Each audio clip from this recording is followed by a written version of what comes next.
Welcome to the Hitter's Log video training, and basically what I'm going to do is walk you through how to use it. And I really believe that the Hitter's Log is very valuable for young players, and I wish I would have had it earlier in my career when I was younger, because the key is if you know your strengths and you know your weaknesses, you can play to your strengths and then work around your weaknesses. Everyone has weaknesses as a hitter, but it's how you play to your strengths that makes you successful. And when you know who you are, you can always play to your strengths. And that's what makes guys at the highest level so successful. They know who they are as a player. So how does it work? So when it comes to the Hitter's Log, what you're going to do is document everything. You're going to document your at-bats. You're going to document your approach. You're going to document your thoughts. You're going to be documenting everything. And what we're going to do is, after you have a good sample size, you'll be able to make better decisions. You'll know what pitches you hit hard. You'll know what pitches you need to leg off. That way, when you're hitting, you play to your strengths. And then that's will allow you to separate yourself, because you're not going in there blindsided. So I'm going to explain to you how to use it, and I'm going to walk you step by step through the process in this book. And I'm going to give you some advanced stuff as well, but I do want to say this before we get into it. You can make this as advanced as you want, or you can make this where it's very, very surface level. So you pick and choose, but I really believe that it's going to help you to be a better player. So with that being said, let's jump right into it. So if you have your book right now, we're going to open up to this page right here. I believe it's the second page. So go to this page and you'll be able to follow along. So right here we have baseball and softball. And as you can see, it has a list of different pitches and numbers. So right here in baseball, we have fastball, which is a 4-seam. We have 2 sinker, 3 cutter, all the way down to 8 knuckle, right? And then on the other side, if you're a softball player, you have fastball, curveball, slider, rise ball, drop ball, screwball, drop ball. So as you can see, there are different pitches and different numbers. And right here, you can change this up the way that you want to. You can make it the way you want to, but you still have the premise of this, and I'm going to explain what I mean in a second. So when you see this right here, this is not set in stone. You can move this around. If you want to have 1 being a fastball, if you want to have 2 being a curve, if you want 4 being a changeup, you can move this around the way you want to. And on the other side, as far as softball, you can add a changeup here. I didn't put a changeup right here, so you can add a changeup to being one of the pitches that is something that you see on a regular basis. Okay, and then if you go down right here below baseball, you'll see plus meaning away, minus being inside, up is up, down is down, your circle is in play, square is swing at, and asterisk is out pitch. And I'm going to explain that in a second, but just hang with me right now. And then on the right side, this is actually the bread and butter right here. This is what we call the process at the higher levels.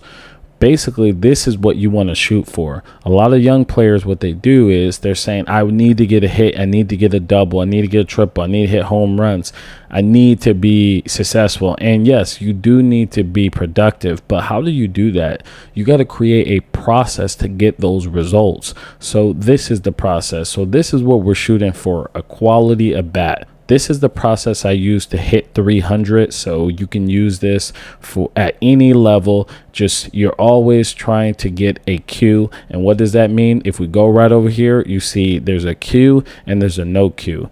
And that's what we're shooting for, is a quality at bat. And then NQ means no quality. So we want quality at bats. And if you keep adding up these quality at bats, you're going to be super successful as a hitter. So now you're not focusing on, I need to get a hit. No, you're focusing on the quality at bat. And here's the metrics right here. We have a hit. You can't leave that out of there. So we have hit as being a quality at bat, single, double, triple, home run.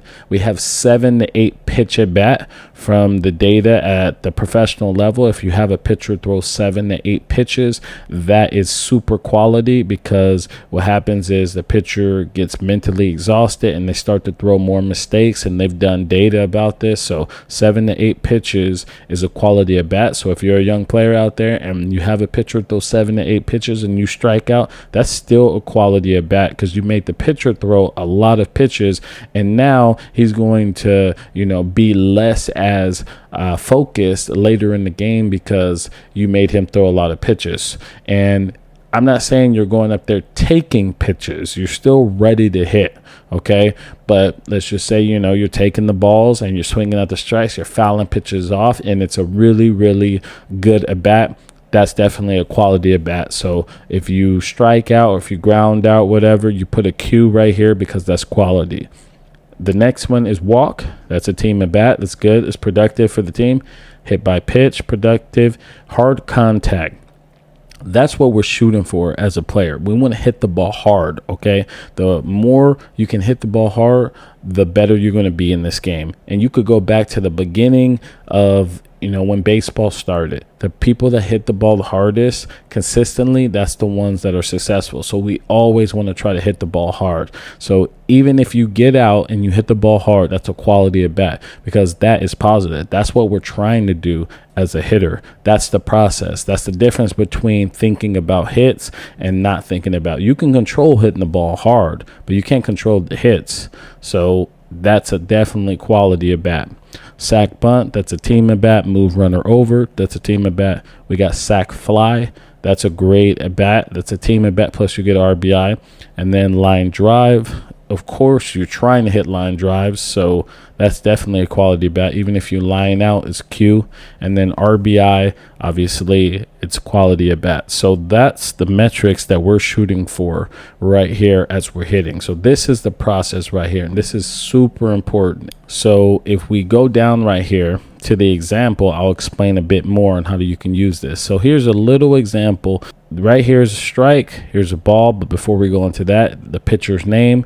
We put Gary right here, and this is an actual at bat from my book. Pitcher threw 92, 94, had a fastball, had a slider, and had a curveball. Jot down everything so that you can always go back. If you face this pitcher again, you'll be able to look back and say, all right, this is what he threw, and now I got him. You can always look back, and you're recording everything, okay? So again, this is strikes and this is balls. We have a 4-, means he threw me a slider inside for the first pitch. That was a ball. And then he threw me a 5+ curveball away for a ball. And then he threw me a fastball away, and I put it in play, put a circle around it. And I hit that for a double, and I had 2 RBIs. And you can see right here, there's a dot here on second and a dot here on third. That's where the runners were. So I drove them in with a double, and I got 2 RBIs. Definitely quality at bat. And if you see right here, there's a little bit of area. It says, I was looking middle away. And his fastball was super flat and had to hammer him to right center. So now I have him logged, and I know that, I can always come back to look at what I was thinking and what, I know now his fastball was flat, so I don't have to worry about him in the future.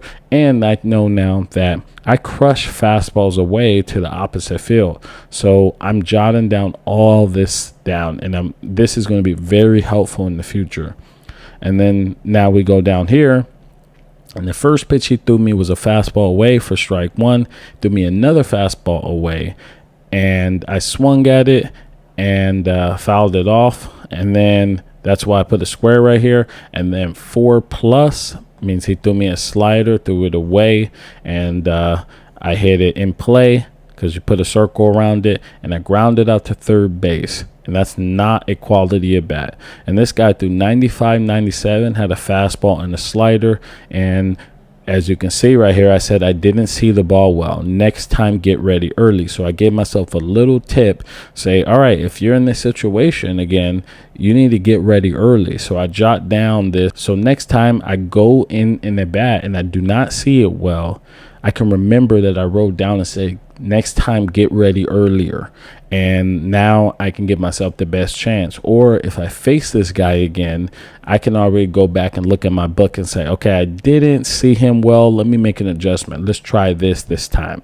Okay, so now you're jotting down everything, and you're allowing yourself to use this data for your advantage. And after you have a good sample size, you're going to be able to tell what pitches you hit really well, what pitches you do not hit really well, what kind of pitchers that you do hit well, what pitchers that you don't, and you'll be able to like really crush the competition, really crush it, because you'll know everything.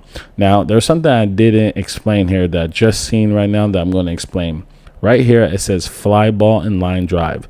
If the line is straight, it's a fly ball or a line drive. Okay, straight line right here.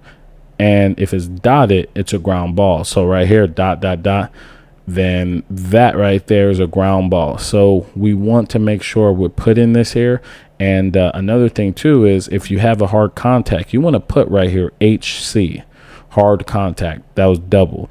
Or line drive. You want to put LD right here, line drive. And you want to keep track of the balls you're hitting for line drives and the balls you're hitting for hard contacts. You want to keep track of everything, and then you're going to be able to go back and say, all right, fastballs middle away, I hammer those. Fastball middle away up, fastball down. You're just going to be able to know what you do. You're going to know your swing in and out, and that's the key right there. And you're also going to know what you do not do well, and then you're going to be able to practice that.